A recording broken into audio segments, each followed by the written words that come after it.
ఆదాయానికి మించి ఆస్తులను కూడబెట్టిన ప్రజారోగ్యం ఈఎన్సీ పాము పాండురంగారావు కేసులో దర్యాప్తు వేగంగా జరుగుతోంది. నిందితుడికి సంబంధించిన బ్యాంక్ లాకర్లను తెరిచేందుకు అధికారులు ప్రయత్నాలు చేస్తున్నారు. సోదాల సందర్భంగా కుటుంబ సభ్యుల పేరిట ఉన్న లాకర్లు, ఆస్తుల వివరాలపై పాము పాండురంగారావు నోరు విప్పలేదు.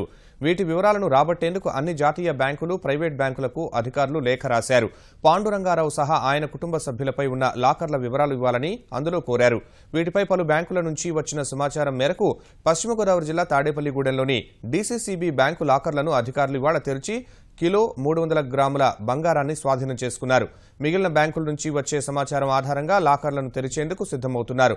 ఆస్తుల వివరాలు ఇవ్వని పాండురంగారావును కస్టడీకి తీసుకోవాలని అనిశా నిర్ణయించింది. ఇప్పటికే అరెస్ట్ అయి జిల్లా జైలులో ఉన్న పాండురంగారావును 5 రోజుల పాటు కస్టడీకి ఇవ్వాలని న్యాయస్థానంలో అనిశా పిటిషన్ దాఖలు చేసింది.